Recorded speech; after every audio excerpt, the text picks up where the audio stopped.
Hi, everyone. I'm Steven Sigmund, And I'm Mike Pisanio. and this is the Weekly Movie Throwdown, a discussion show where each week we dig into a new film that fits into our overall monthly theme. This month, that theme is Stories of Summer, and this week we're going to talk about from 2023, Theater Camp, directed by Molly Gordon and Nick Lieberman. Before we get into it, though, a little bit of news for you. Yeah, I came across something this week which made me think about a bigger picture thing, which was that season 2 of The Night Manager is supposedly being filmed now, like as we speak. And we're like, The Night Manager? Yeah, The Night Manager, that show that was on about 8 years ago with Tom Hiddleston, which was a good show, by the way, based on a John le Carre novel, and I really enjoyed it. And I certainly didn't think there'd be 8 years before they made another one. And this kind of reminded me of something because I read something last week. Someone in the Ringer wrote an article about what he called ghost shows, which are kind of shows that, that become really big in the zeitgeist or in social media, or everybody talks about them and then they kind of go on, but people stop talking about them. And he used Squid Game, actually, like season 3 as an example, where people just kind of stop talking about it, but it's still going on. So they called them ghost shows, like these shows just exist. I mean, I don't know if that's totally true, but I don't really think about it that way. I think about shows like this. Like what I think about are all of these shows, all of these places that shows are now. It becomes almost impossible to track anything. Yeah. Where, I, you know, these shows come out for a season and then they take years and years and years before you ever see them again, and you forget they almost even existed. And because I was thinking about a show called The Tourist recently. Jamie Dornan was in it. It was a show about a guy that kind of drops in a place and he's lost his memory. I And kind of remember that. yeah, there ended up being 2 seasons of it. It started off on HBO, I think, and then ended up going to Netflix.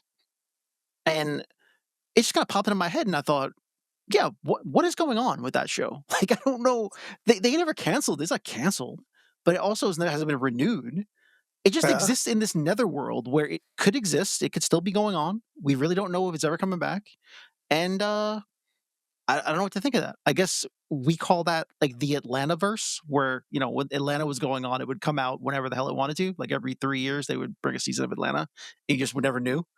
Uh, but I feel like everything exists that way now. Why? Because nothing's on network television anymore. There's no schedule for anything. So things just Right. come out whenever they come out, and you have no real way of knowing until suddenly it just drops into your lap.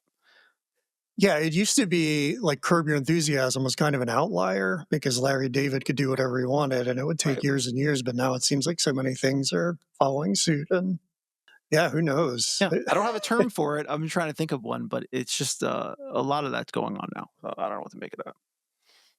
Yeah. The other thing I saw this week, which may just interest only me, is that something I'm very excited about now that I've read it. So Ryan Gosling and Will Ferrell are going to be in a movie together that's coming up called Tough Guys, which shows to me that I think Ryan Gosling now will only be in movies that involve guys in Yeah, the title. That's much. strictly what he's doing. But uh, I think this has so much potential because we've talked about The Nice Guys before, and just one of those unsung Ryan Gosling movies that I think is really Right. fantastic. And teaming up with Will Ferrell, I mean, look, yeah, I will definitely. We'll just say I'll definitely go see it, and I'm pretty excited about the idea.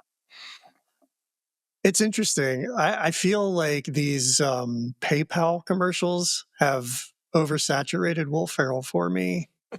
And I'm realizing that I've sort of outgrown his shtick a little bit. And so Okay, I don't know. Like I hope that he can, you know, find a sweet spot for me where it's not so over the top because that I don't know, that stuff just doesn't get to me anymore the way it used to. But that's his brand. So you have to stay on brand. And I like the idea maybe of that being balanced out by Ryan Gosling with more of a subtle comedy, which he tends to bring. yeah. Well, I'll tell you, it's interesting because usually in these cases you have kind of a little more of a straight man and the fool, so to speak, lack of a better term. Will Ferrell usually plays the fool alongside someone like Mark Wahlberg. And in this case, Ryan Gosling has usually played the silly one against someone like Russell Crowe. So I wonder, is he going to take the straight man part now, in a way? Or are they both just going to be fools? I don't really know how that's going to play out. So I actually am kind of intrigued as to how that will go. It's interesting because Gosling can go full comedic, or he can be like the straight guy with a subtle comedy to it, and more like a cool comedy. And that, like in the Fall Guy was kind of like that, I think. Well, maybe even that was a little more toward full comedy, but uh, in the Nice Guys, he sort of brought that. And I think, yeah, it'll be interesting to see who's the straight guy. Well, I know Will Ferrell's not going to be the straight guy, but what's the balance of Maybe he comedy will be. He can against be type? dramatic if you want. How would that be for a turn that he plays the straight guy? I remember him. I only can think of one film where he was the straight guy, and it was a really small indie film called Winter Passing with Zoe Deschanel and Ed Harris. And I think he was like Ed Harris's caretaker, or I can't remember, but there wasn't a lot of comedy to it, and he did a good job as far as I remember. It's been years, but He was also in a movie called Everything Must Go. If you yeah. remember that one, where I mean, it was kind of a subtle comedy thing where he was just kind of a Mhm. person being put upon by all the stuff was happening that he didn't understand, and it wasn't overtly comedic.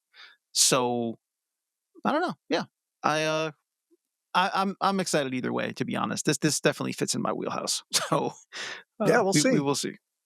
Right. The only thing I have is kind of broke yesterday that there's a hot package in Hollywood, which is Taika Waititi bringing to the screen a new Judge Dredd movie, which I don't know how that's going to go with his tone. I'll say. The Stallone one had comedy in it, didn't work very well. I mean, he also had to take his helmet off because he's Stallone, and that is like the antithesis of Judge Dredd. Well, when your comedy is Rob Schneider, you're already at a deficit right there. So Yeah, for sure. But they redid it, or they did a new one that Alex Garland wrote a few years back, which was much better received. This one is going to be apparently written by Drew Pearce, whose screen credits include The Fall Guy, speaking of guys, and Ryan Gosling, and Mission Impossible Rogue Nation. So I think he has like an action sensibility.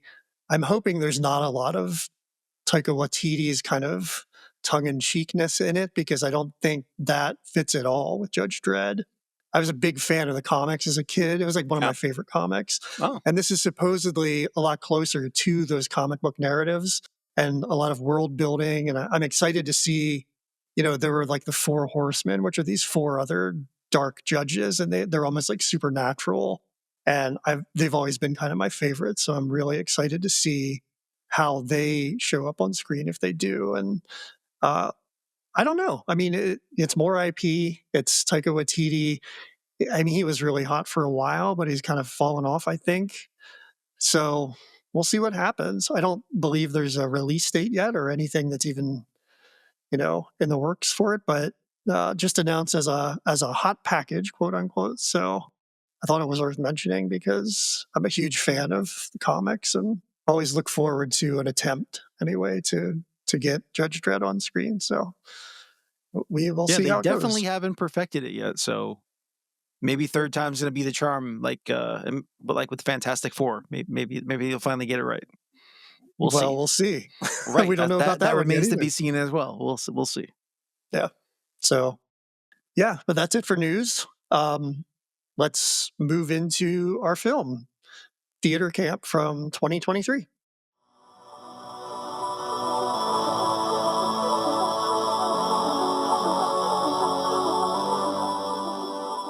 This is a really fun summer movie. It's the story of staff and kids who have to sort of save a theater camp, which is this great space for all of them to just kind of be who they are and be accepted, which I love. And the main camp owner, her son, is at the helm now. He's this crypto bro. It's so crazy, and the mockumentary style just makes it over the top. Um, I have to ask first off, did you ever go to camp? No, I was going to mention this, and part of I think the reason that I wanted to do this kind of month and these kinds of movies is that the only way that I lived through any of this stuff was through movies. I mean, I certainly did not go to camp as a kid. I didn't go to a summer house. I didn't go to the lake. Like, we didn't do any of that stuff. That was not my childhood. That's why I kind of wanted to do next week's movie, Yeah, Crooklyn, because in a way I feel like that's much closer to how I lived my life in the summers than any of this other stuff. Camp was yeah, not in the budget, nor was going anywhere. I went to maybe one amusement park, maybe two during the summer, and that's kind of all that we did. And everything else was get out of the house, get out into the streets, and find a way to entertain yourself. yeah, and never summer school, right? That's true. I did not go to summer school.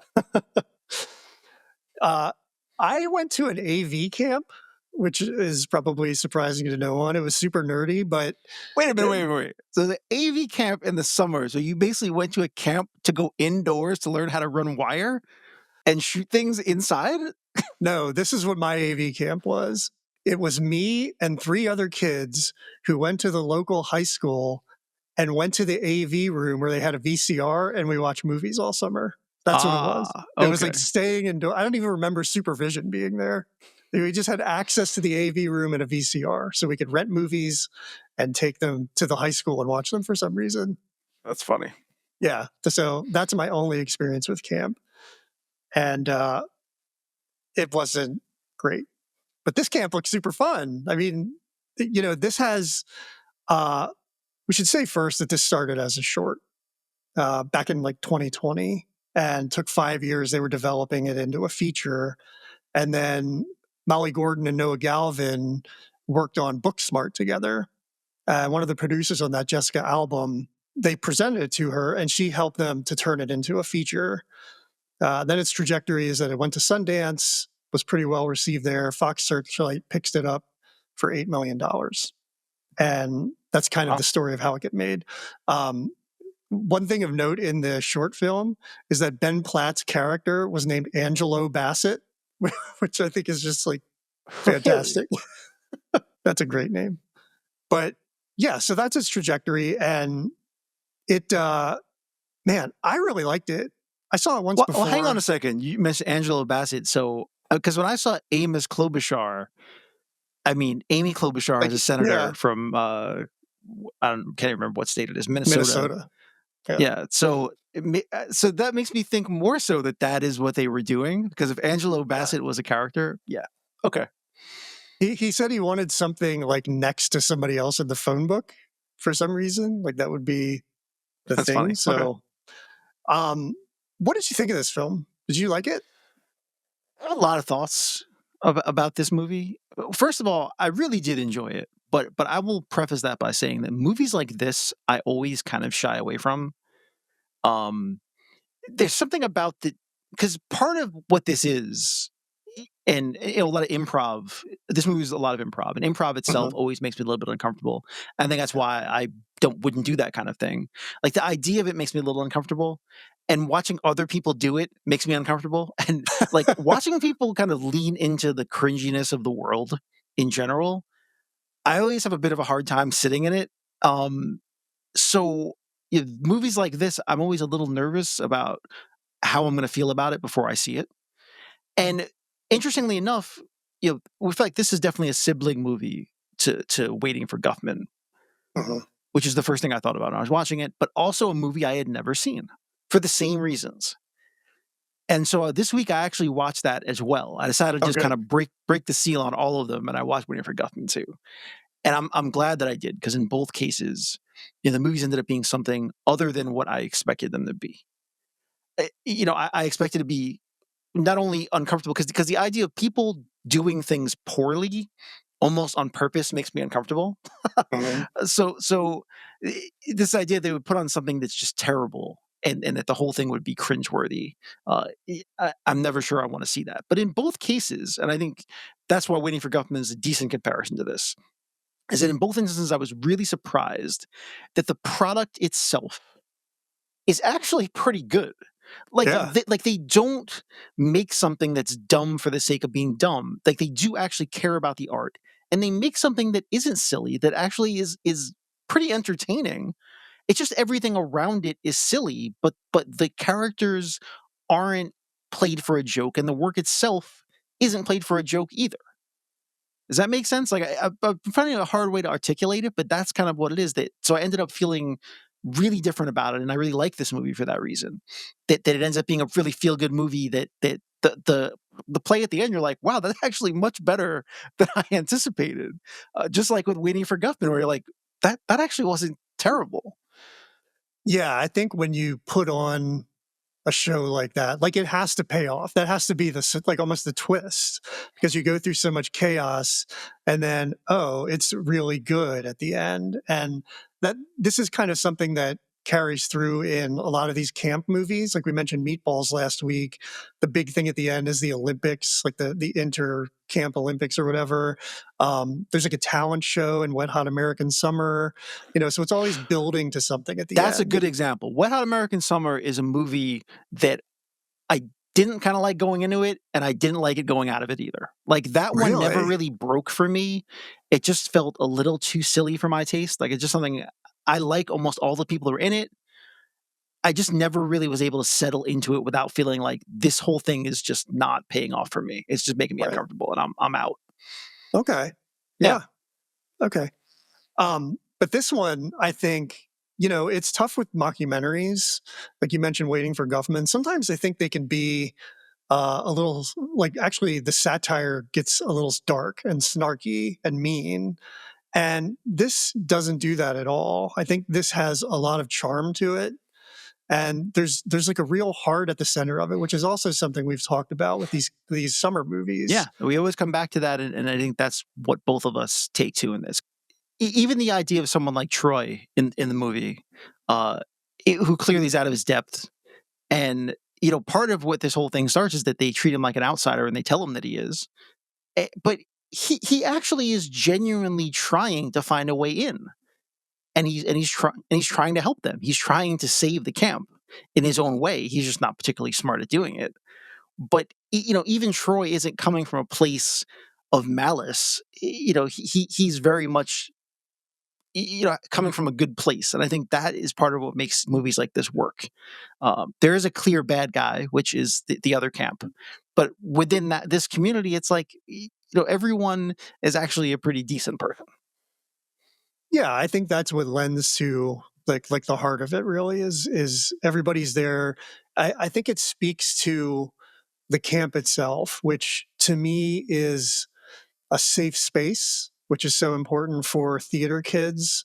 Um, I have a lot of experience with theater kids, believe it or not, and they're not always the kids who fit in. And so that's like a requirement for this place is that they feel safe to be themselves and they're appreciated and they're accepted. And even the adults, the adults are theater people who basically never left that theater life, even though they might not do it professionally. Right. And so it's a place of encouragement, even though, again, some of the adults who haven't left that life might be a little bitter toward the kids and because they're so good in some cases.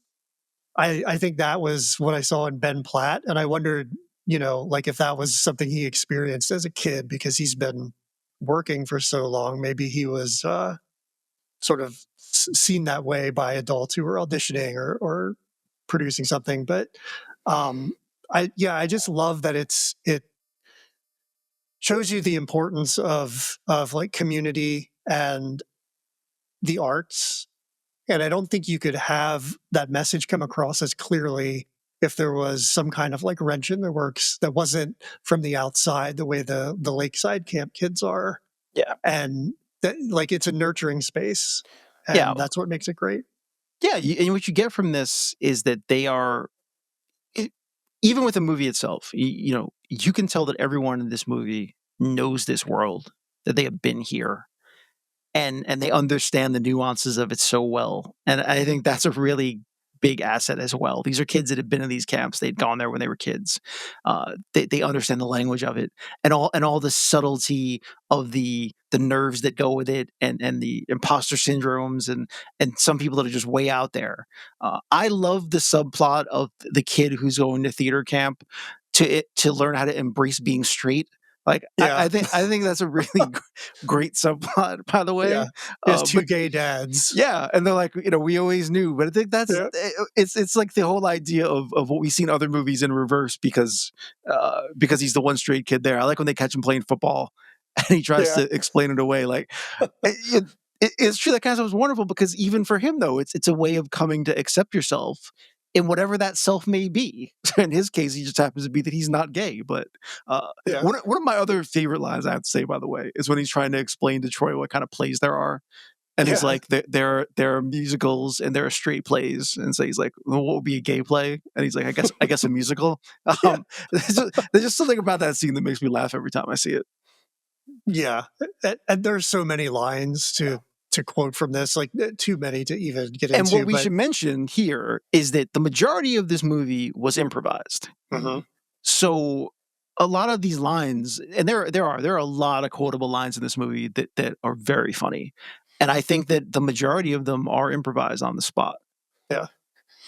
Yeah, that's a tough ground to tread, and they all do such an amazing job. I mean, you don't know how many takes they had or how many things they got to say, but what ended up in the film is pretty amazing. And this was also shot in 19 days, so to have the pressure of improvising in a way that you can use in that short amount of time really shows like how good these people are. And maybe that's a theater thing. I don't know. Like they kind of come from not necessarily improv, but being on a stage. I don't know. I feel like that certainly plays a part in it. But not only was it filmed in 19 days, but they actually wrote an entire musical and performed that as well in about 2 days. So, Wow. I mean, they put in a lot of work here. The other thing I thought was interesting is that in the audition scene where the kids are singing for the auditions, Mhm. there's two recognizable songs, which is one from Les Mis and the other one, of course, Defying Gravity. But the other songs, most of the other songs were actually written by them because they couldn't afford to get the rights to a bunch of Broadway songs. So they Right. ended up having to write songs themselves that sounded like Broadway songs. And it's hard to even tell. I think that is again a testament to the talent that's accumulated for this project, that they were able to do something like that. Yeah, there are a lot of Broadway people in this. Ben Platt, of course, and Noah Galvin. Like they both played um, Dear Evan Hansen. Dear Evan Hansen. They Yeah. played So Evan Hansen and Dear Evan Hansen, and I right. didn't realize that either, that they're married. So Yeah. that's kind of weird. I wonder how many instances there are of characters playing the same part and then ending up together. That's Yeah. It's kind of uh, strange. that may be the first I've ever heard that before.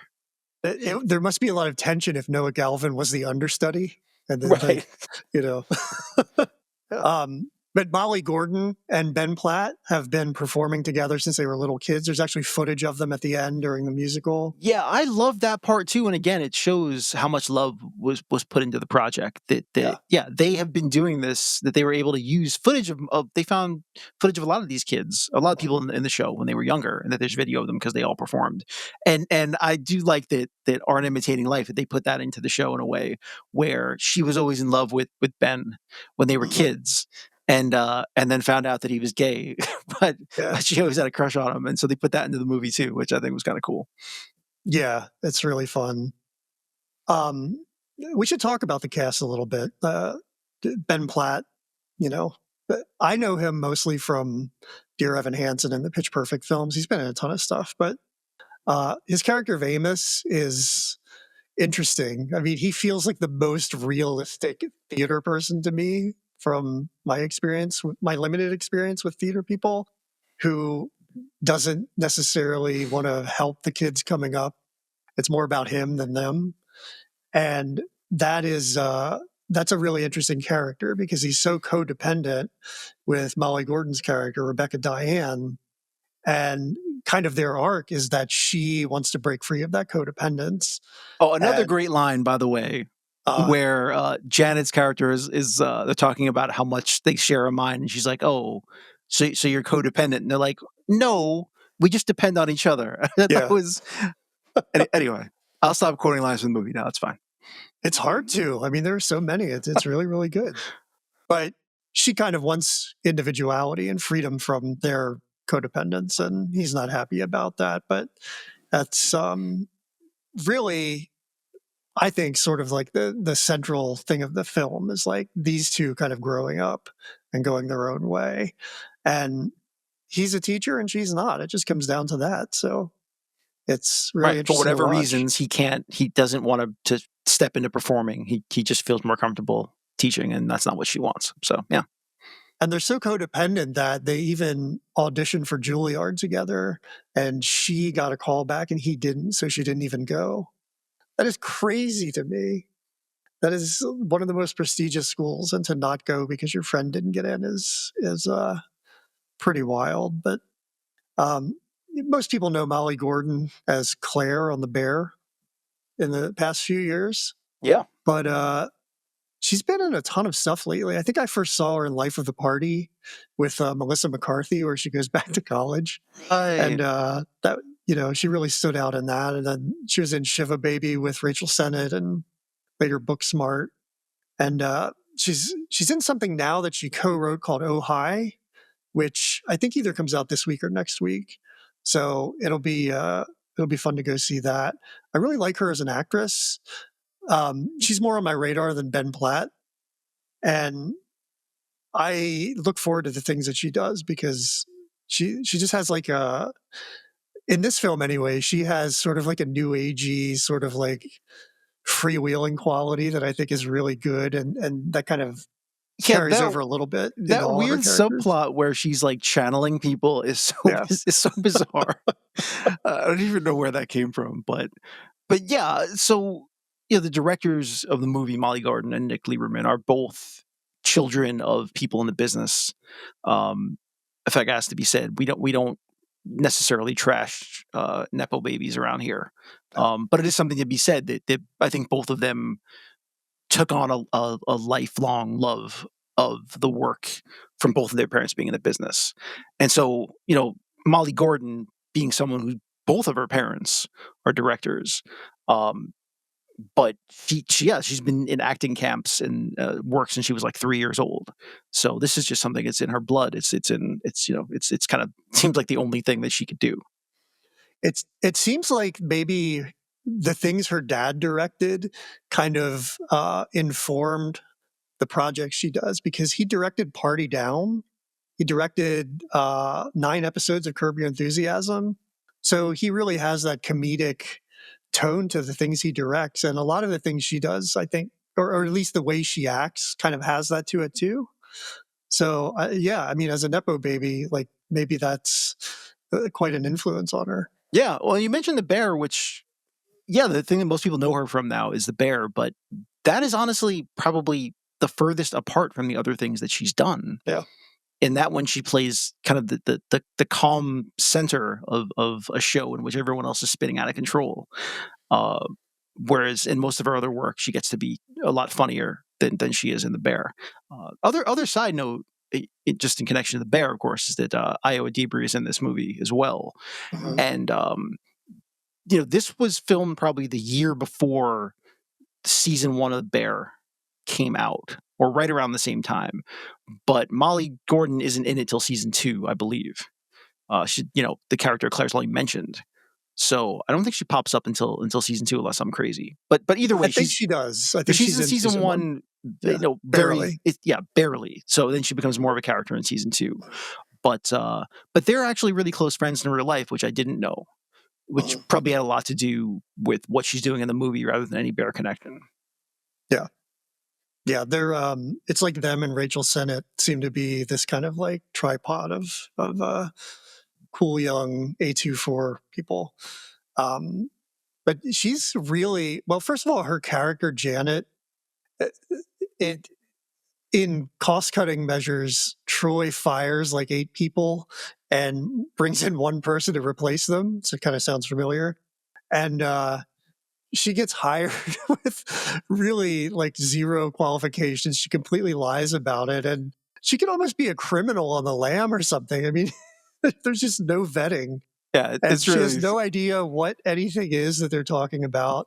I think she's the weakest part of the film. I can't really figure out her purpose other than Molly Gordon wanted to put her friend in the film. so.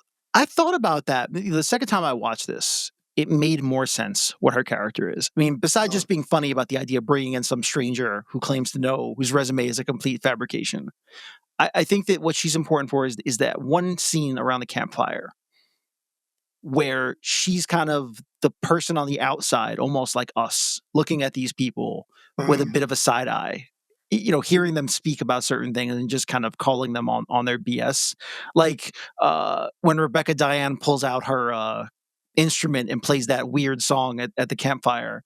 And Yeah, like her reaction to it, where everyone else kind of like takes it in as if it's beautiful, and she looks at it like, what are these people even doing? yeah. And so I think that is what the character is for, to kind of be the outsider looking at this camp from that perspective. Like, these are a bunch of weirdos. Like, I don't really know what is going on in this place. So that's the way that I feel about it.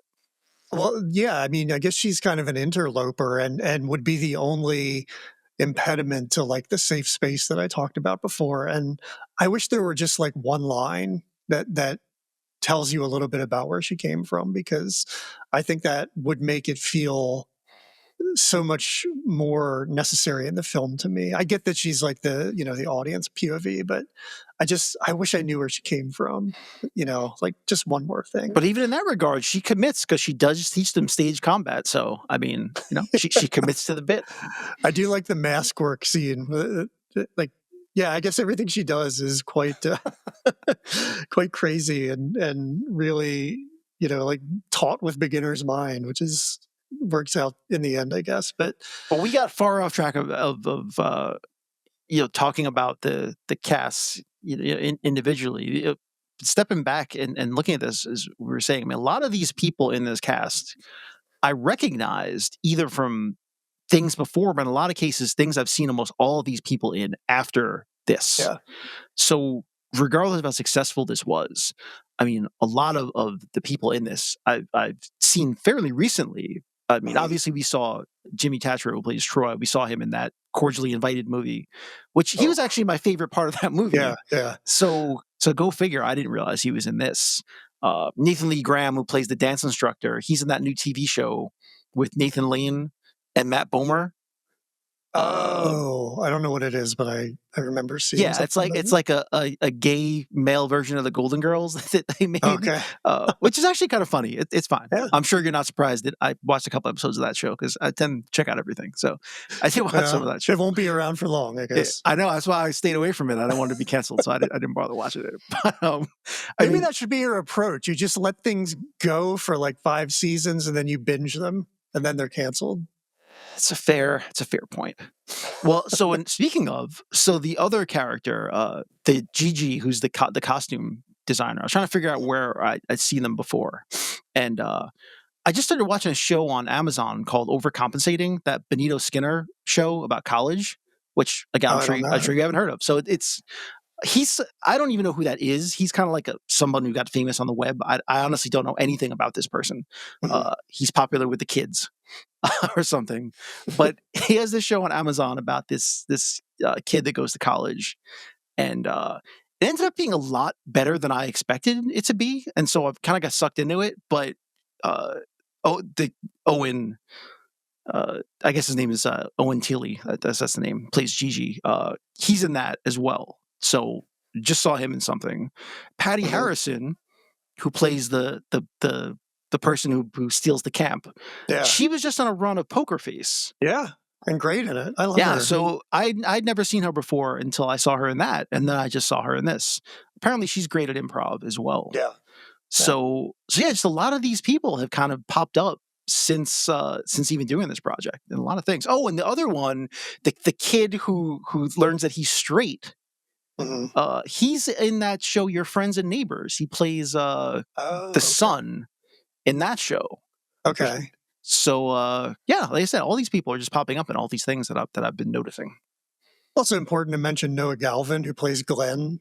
He is someone who's like working on the tech side, clearly hiding his desire to perform, and then in the end, he really gets like the star turn and is fantastic. Probably the best one out of all of them. I did see. I kind of love that for two reasons.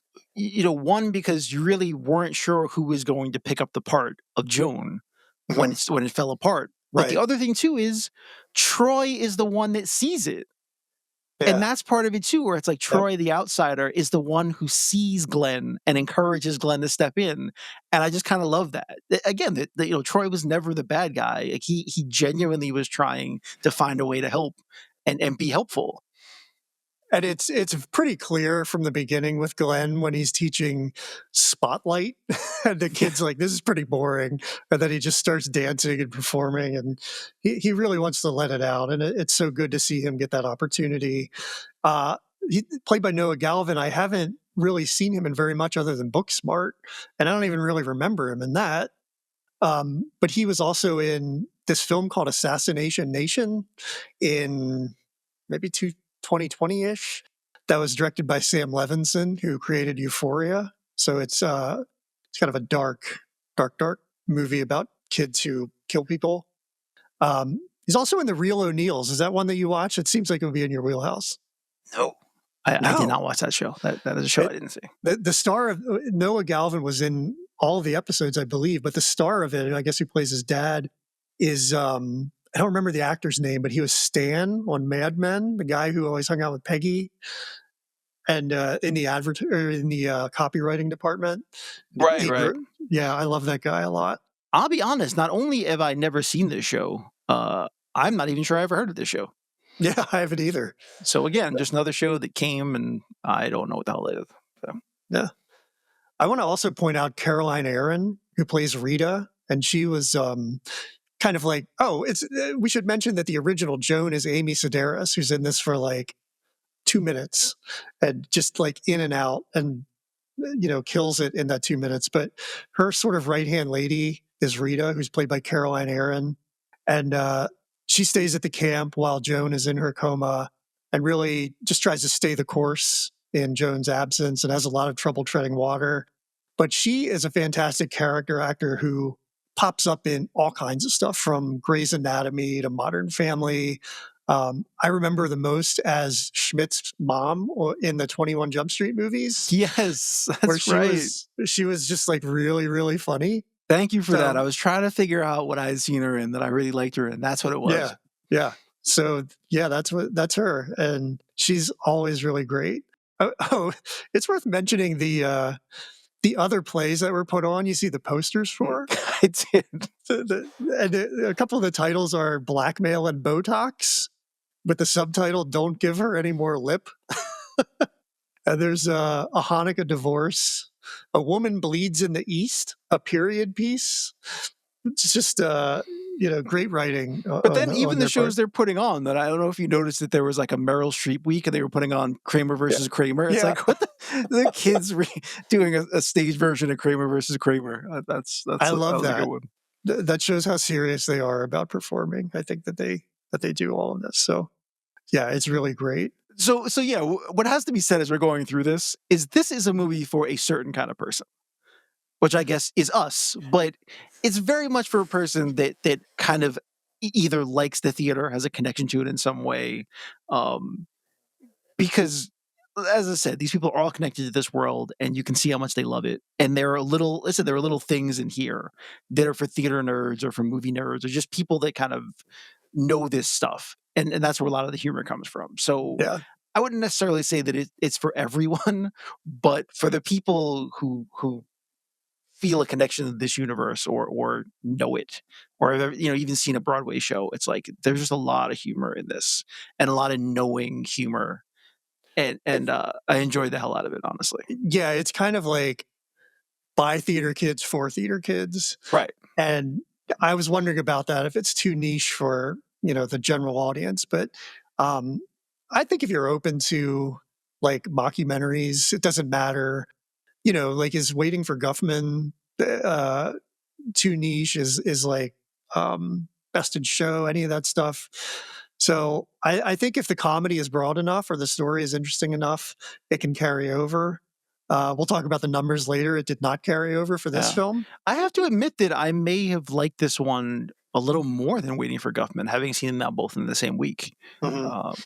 That there was just more of this movie that I enjoyed, and Right. maybe that's just my own particular taste. But obviously, this movie doesn't exist without that one, so it's hard to slack on Waiting for Guffman. I mean, Christopher Guest kind of is the reason most of these things exist now. So Yeah, it's really interesting how he's sort of taken over the mantle of making the mockumentary and carrying it forward. And I'm kind of hit or miss with mockumentaries myself. I was looking at kind of the history of them, and I mean they've been around forever. But one of the big ones that jumped out at me was Real Life, the Albert Brooks mockumentary from 1979, mm. which I absolutely loved.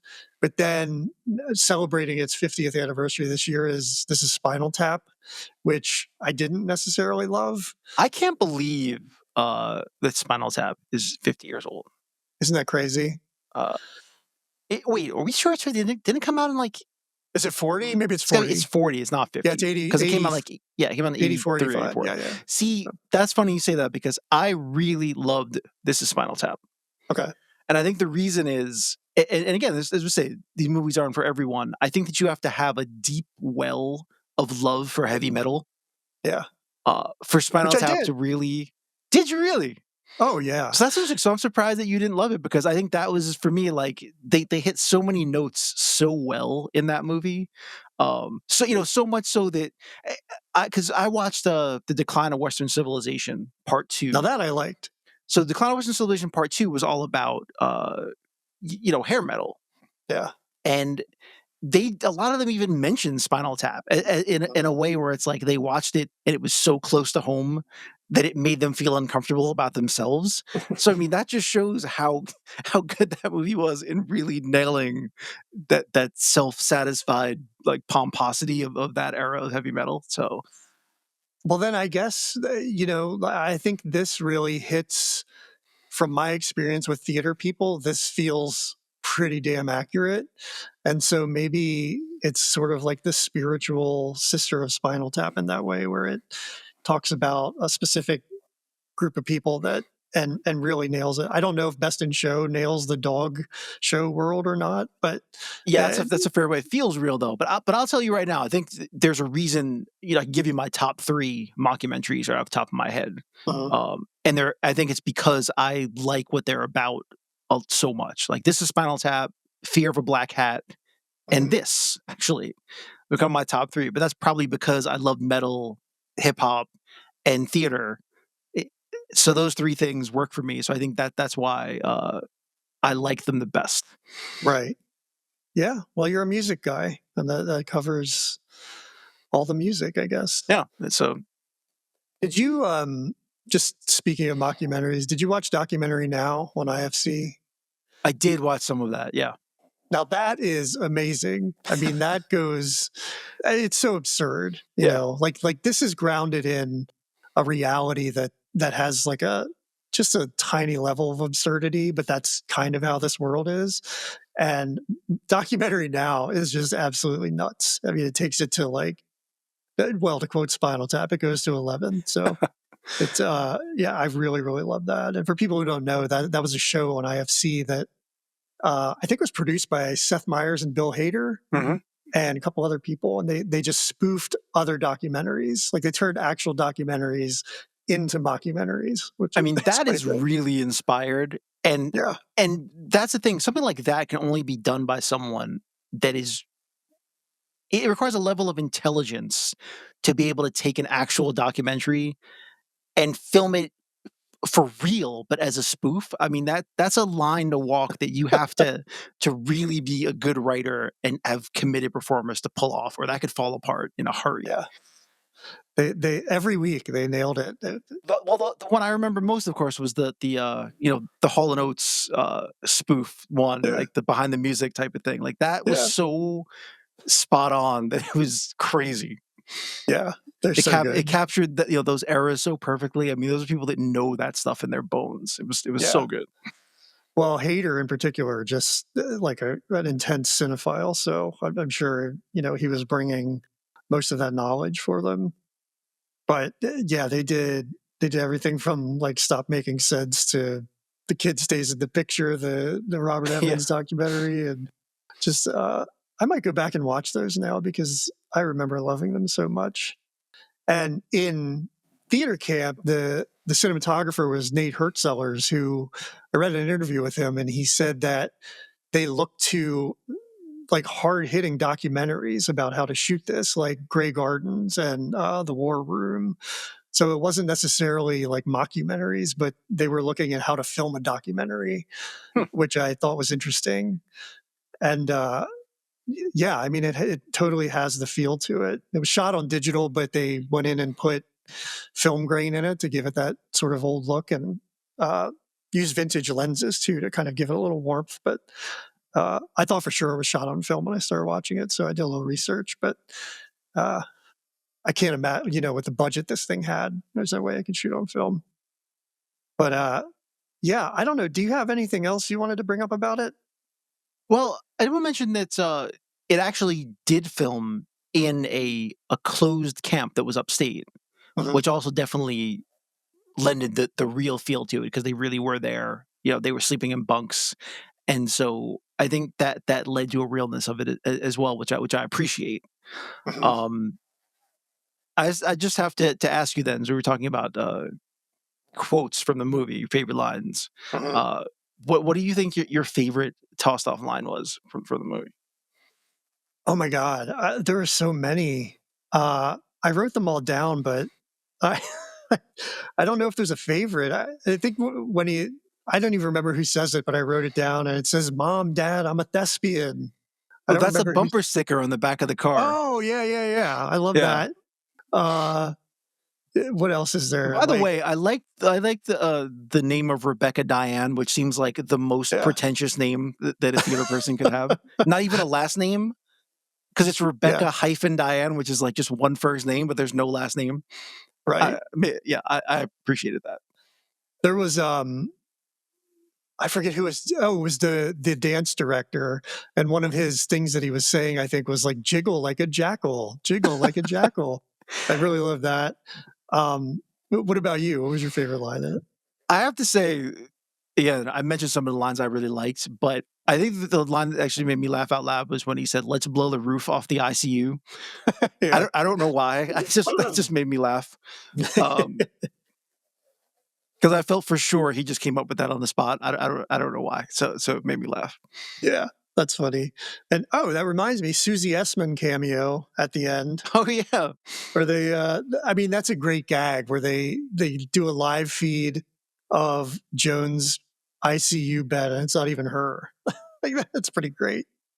So just one of many. The gags in this are so good. There's the tear sticks. Tear sticks are like doping for actors. Yeah.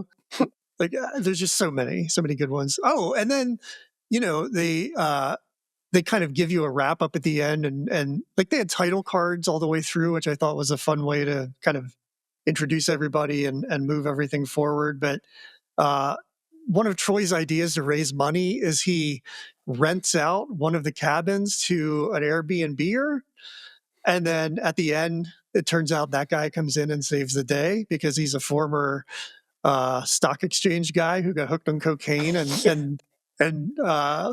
the, He was the moved show by still speaks to him. yeah, he was Yeah, moved by Joan's story. That was pretty funny. Tim was his name, and I love the gag of the original ballers, who it turns out are just like nobody, and actually under investigation from the SEC. Yeah, they're just pretend investment bros. They're investment influencers who actually don't have any money.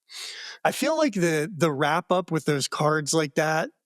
You watch Meatballs recently. It feels like something from the '80s. I mean, that's '79, but around that time where they just show you what happens after, and they kind of do that here with all of these people. And Well, I think it's a good point that you make because I think that was a key thing in an era where you're making a lot of movies on a low budget. mhm, That's what yeah, all these movies have in common. When you don't have any money, you got to pay it off somehow, and title cards are a fast way to pay off without having to spend any more money when you're out of money. So right, yeah, they're so helpful. But I just loved, the things that were in this one. Glenn's playing Elphaba at the Saratoga Springs Playhouse now. yeah. Like, it's just so good. So yeah, I really love that. Yeah, I was pleasantly surprised at how much I enjoyed this movie, and again, a movie I wasn't totally sure that I was going to love going into it, but it really brought me in, and I thought it was very funny. Yeah, I agree. I was very hesitant to watch it the first time, and it really surprised me. There's a lot of heart in it, like I said, and I love things like that. So I watched it on Hulu. I don't know if you got the DVD of it, but Well, that's what I wanted to talk about. I've tried to get it on DVD. As far as I know, there isn't one. oh, that pains me. Yeah, I did not find a DVD for this movie at all, and that is a shame because I was listening to an interview with Molly Gordon, and she mentioned how there were a bunch of deleted scenes where they just went on runs with stuff, and she Yeah, said that we can't wait to put them out, but there's no place to put them out because there is no DVD of this movie. that's crazy. I mean, why? If there's all of that footage, why not put it out?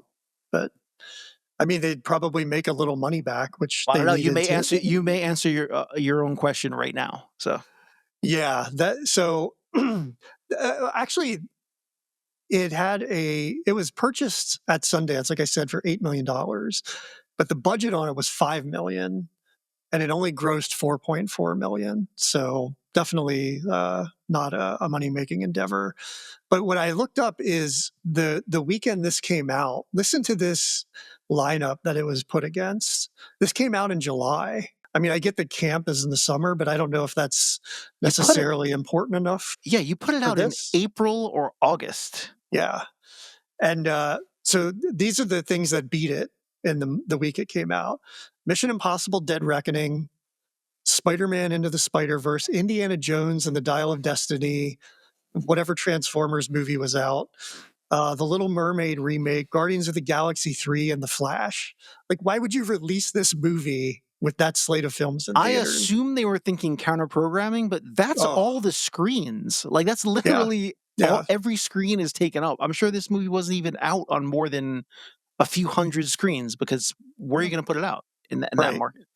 Now, to its credit, and like for its sake, it's been streaming pretty consistently since it came out. So hopefully, it made a little bit more of that money up on the VOD or on streaming. So I know I've seen it on several platforms. It was on Peacock, now it's on Hulu. Um, so it's always available, and hopefully, I don't know what the metrics are for stuff like that, but hopefully that helped it to gain a little money back. So maybe it didn't lose money in the end. But according to the box office, it definitely didn't do well at the movie theater.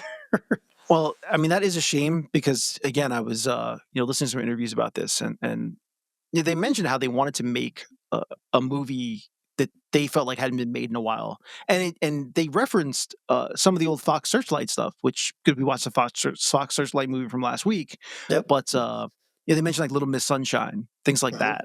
that, those smaller movies that they used to get released that they don't really feel are released anymore. And they said, well, we hope this movie finds an audience so movies like this can keep being made. And I guess the answer to that is no, because it didn't, and there aren't. So I think if it weren't so specific to a certain group of people, it might have made a little more money. But I I love it the way it is. I think it's fine. It's okay. I mean, it didn't lose that much money in the scheme of like whatever Fox, has on their budget for the year. So it was a shot, and they took it, and I'm glad they did because yeah, I think it's just a charming little film that people should watch. again, as we discussed last week, like I'm all about giving passionate filmmakers money to make the movie they want to make, Yeah, and regardless of how things fall out, it's like you have to let people that are doing this follow the passions and make the best movie they can make. And yeah. where the chips fall, they fall. That's all you can do.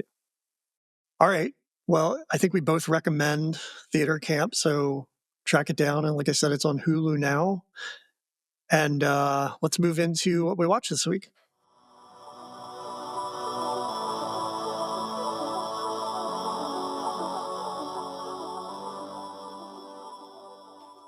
Yeah. So so I've realized that I think I mentioned last week that movies I like to watch in the summer are mostly short and they're mostly dumb. And that's kind of like how that's where I like to keep things in terms of my summer movies. So and as I'm watching things with my 10-year-old. So we definitely ended up watching uh oh geez, One Crazy Summer because after watching Better Off Dead, we had to watch the second one. Okay. And I didn't realize because I was wondering what happened to Savage Steve Holland, the guy that wrote and directed both of them. Mhm. and he ended up moving into kid shows, ended up moving to Nickelodeon Oh. and working for Nickelodeon, which makes sense too because Dan Schneider, who was in Better Off Dead, ends up Mhm. becoming like one of the biggest people at Nickelodeon until his life gets till we find out a lot more about him than we wanted to know. But that's neither here nor there. Oh my god, was he Ricky? Yeah, he was. I didn't I just watched it, Yeah. because you mentioned it, and I did not connect that he's Ricky. That Yeah. makes perfect So sense. I guess that makes sense that Dan Schneider ends up getting connected to Nickelodeon, but he directs a bunch of stuff with them, which is seems right to me as well because when you go back and watch these two movies, unlike a lot of movies that were made in the 80s that were rated R and a lot of them were sex forward to say the least. These were pretty wholesome by comparison, and I think that that's the audience that that's the audience he was always looking for, like a younger audience, because that is very much what Better Off Dead and One Crazy Summer kind of lean towards, a more wholesome type of 80s movie. Right. And well, I don't remember. Maybe you can remind me about One Crazy Summer, but uh, Better Off Dead has claymation in it. And does One Crazy Summer have that too? Well, their animation actually plays more of a role in One Crazy Summer because he's actually an animator. Oh, And, right, right, right. so the animation stuff, which is only briefly shown in Better Off Dead, plays a larger role in Crazy Summer because he Yeah. sketches out some things and you see some more of that. Right, right. Okay. Well, maybe that makes sense then if that was, Savage Steve Holland's idea.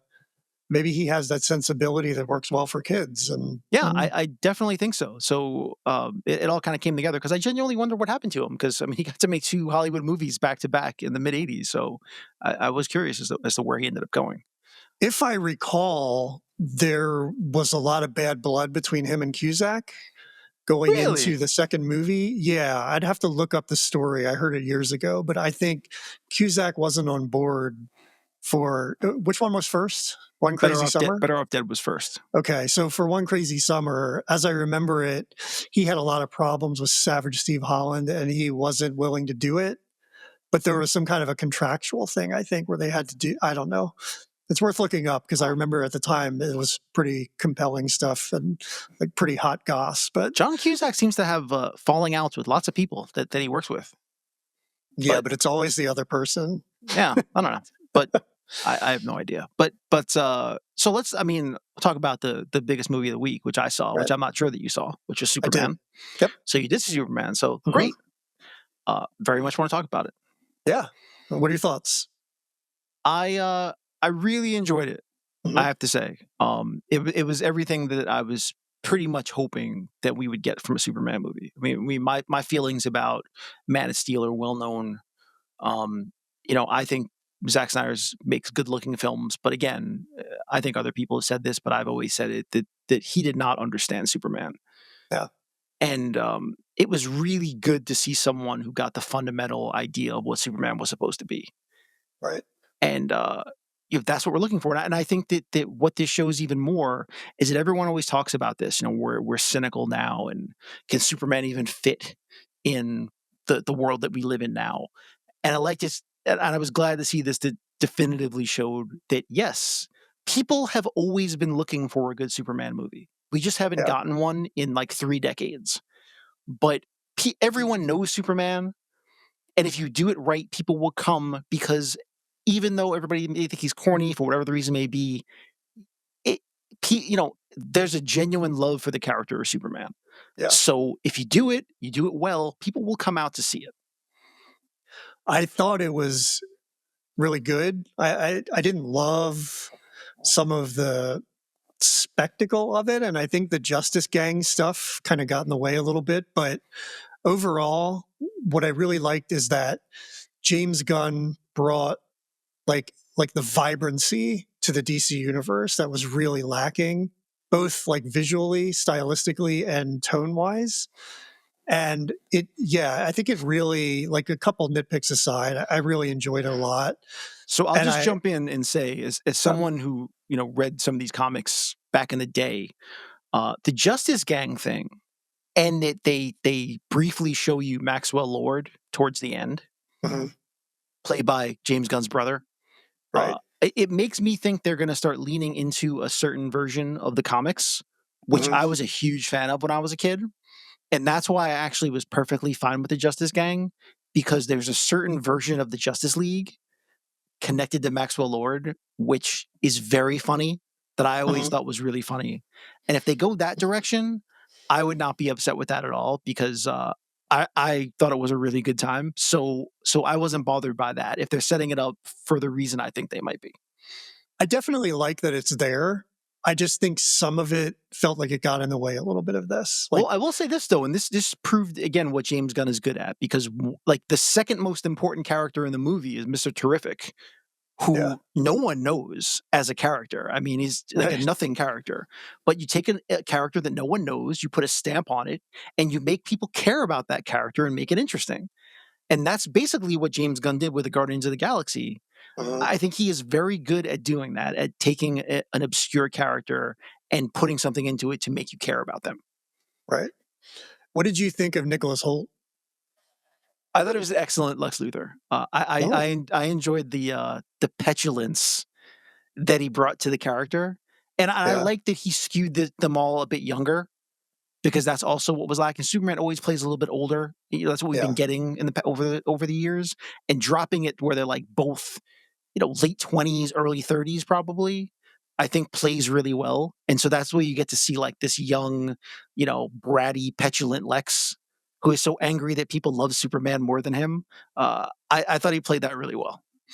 It really modernizes it with like tech bro energy. Yeah. Like, I feel like Mark Zuckerberg would be like that, right? Like, it's just he has so much money and he wants a nation named after him. Like, and if somebody gets in the way, I mean, there's no reason for him to have the beef he has with Superman, other than he's too good and gets liked by people too much. Right, that Like, people like Superman more than him, and he thinks yeah, that he deserves that love, and so he wants to destroy Superman. Yeah, it's like the pettiest of reasons, but honestly, that feels perfect now. yeah, Like, that just kinda feels like the way things go. totally.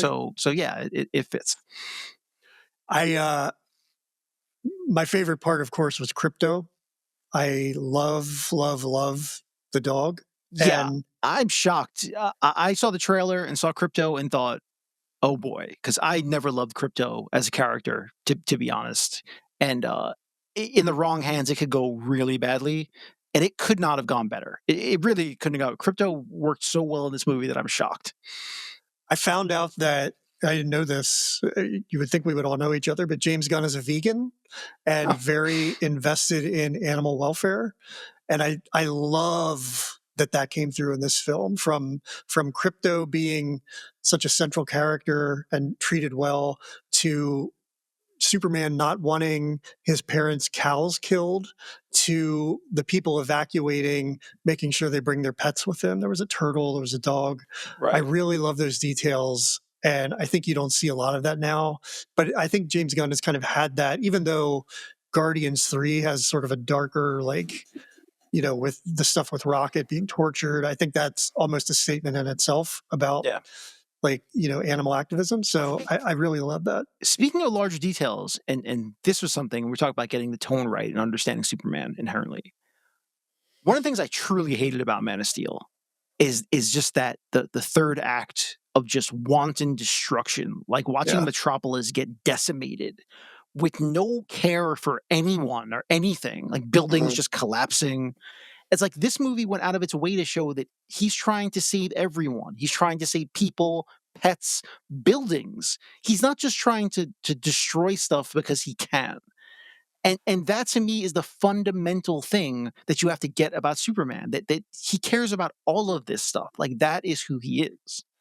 Not only is he not destroying things, he spends the better part of the film under things, trying to lift them up and, Right. like, save them. Yeah, so metaphorically and physically, right? But Yeah, that's when I realized that he really got it. Cause yeah, it's like, what good is saving Metropolis if it's rubble when you're done with it? Like, that doesn't make yeah. any sense. So anyway, It also has that kind of Sam Raimi sensibility to it, with, like, the squishy monsters and the, like the comedic tone to the villains, or they're not I don't even see them as villains, well, but I don't know if you thought this at the same the same way, but when they put that monster, where they let the little monster out of the cage Yeah. and it ends up growing, I thought, did they just release Stitch into the city? I thought it looked exactly like Stitch. Yeah. Yeah, that's right. I didn't think about that. I think you're right. Yeah. That's so funny. I one of the byproducts of this that I cannot imagine was intended is that I read that since its release in America, um, interest in dog adoption has gone up 500%, which I think is just such a beautiful thing. Everybody wants a crypto. Am I gonna have to be the jerk now? Oh, yeah, let's hear it. I did see that, and I'm not surprised, and I Mhm. don't necessarily feel great about it because what we had during the pandemic is a bunch of people Yeah, adopted pets, and then you found out that shortly afterwards, when people realized they didn't actually want pets, right. they either return them or they abandon them in the streets. And then you get a bunch of stray pets out in the streets because people want something in their minds and then they realize they don't. So my fear is you're going to see a giant adoption of cryptos and you're going to find a bunch of abandoned cryptos in about a year. I know it's always a concern. I agree, and I worry about that too. But uh, I don't know. I hope for the best. I like to think that you know maybe this one's different, but that's pretty foolish, I guess. Yeah, fingers crossed. I hope this one sticks because yeah, I mean my son said the same thing. He said he wanted to get a dog. Now he's been anti-dog. The one reason we don't have a dog is because he never really wanted one. And after seeing Superman, now he thinks he could become a dog person. So But would Spike the cat get along I with mean, a there's dog? zero chance that's going to happen. I mean, his nerves are barely hanging on as it is. He couldn't handle a dog. That would not be good for him. Yeah. Poor Spike. Yeah. Did you see anything else that you wanted to mention? I watched some things with my son that I probably would want to mention. We stumbled onto these old 50s movies, like Cool. Italian dubbed 50s movies of like Hercules and Samson and stuff, Cool. which we're watching, which they're best left not talked about. So we'll just let those go. Okay. I watched a bunch of garbage too, but that I won't bring up. I don't, it's so funny. Like I watch things and they're just in and gone. Like I don't even remember half the stuff I watched this week. But one thing I did watch last night is Eddington, the new movie from Ari Aster, director of Hereditary, Midsommar, But Was Afraid. And man, this movie is intense. It is centered around a sheriff in a small town in New Mexico. And it's basically a microcosm of everything that happened in 2020. So it's set in May of 2020 and it's right at the time when George Floyd happens. It's really on the precipice of the pandemic blowing up and everybody, there are mask mandates and that's a big controversy with this small town sheriff. And he is an adversary of the town's mayor, who's played by Pedro Pascal. Pedro Pascal is really in a lot of stuff, but he never has a lot of screen time. It's kind of like in and out. I'm curious to see how he does in Fantastic Four because I don't really know how well he can carry an entire movie. We'll see what it's like, but he's in this not for very long. But it's really like the culmination of all of the things that happened in 2020 mixed in with like the materialization of conspiracy theories and things like Antifa. So it's a wild ride, and if you know Ari Aster's work, you'll know that it goes off the rails and just gets absolutely bonkers.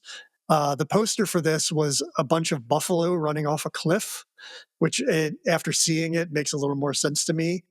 Joaquin Phoenix is fantastic in it. He just is like a guy who's lost, who has these ideas and isn't really open to other things.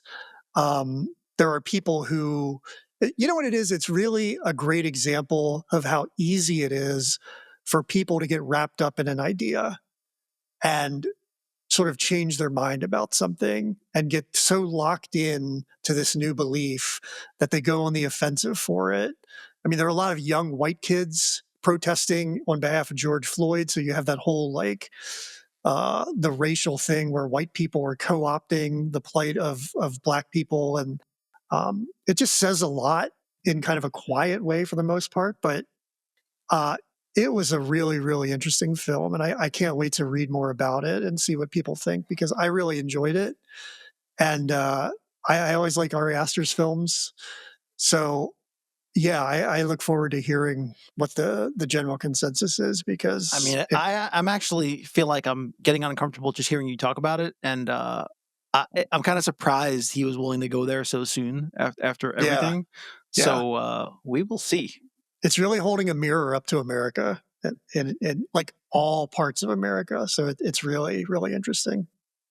But yeah, it was. I won't say it was fun, but I had a good time watching it because I like dark things.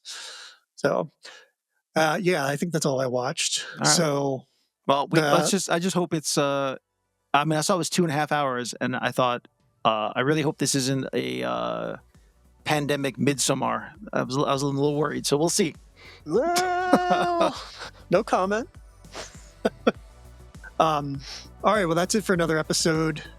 We're going to be back next week to wrap up Stories of Summer Month with Crooklyn from 1994. I've never seen this, directed by Spike Lee, so I'm excited to watch it. I think I'm going to do a deep dive on Spike Lee this week and sort of refamiliarize with his work. So that's going to be a fun week. And yeah, join us next week when we talk about Crooklyn. We'll see you then. So long.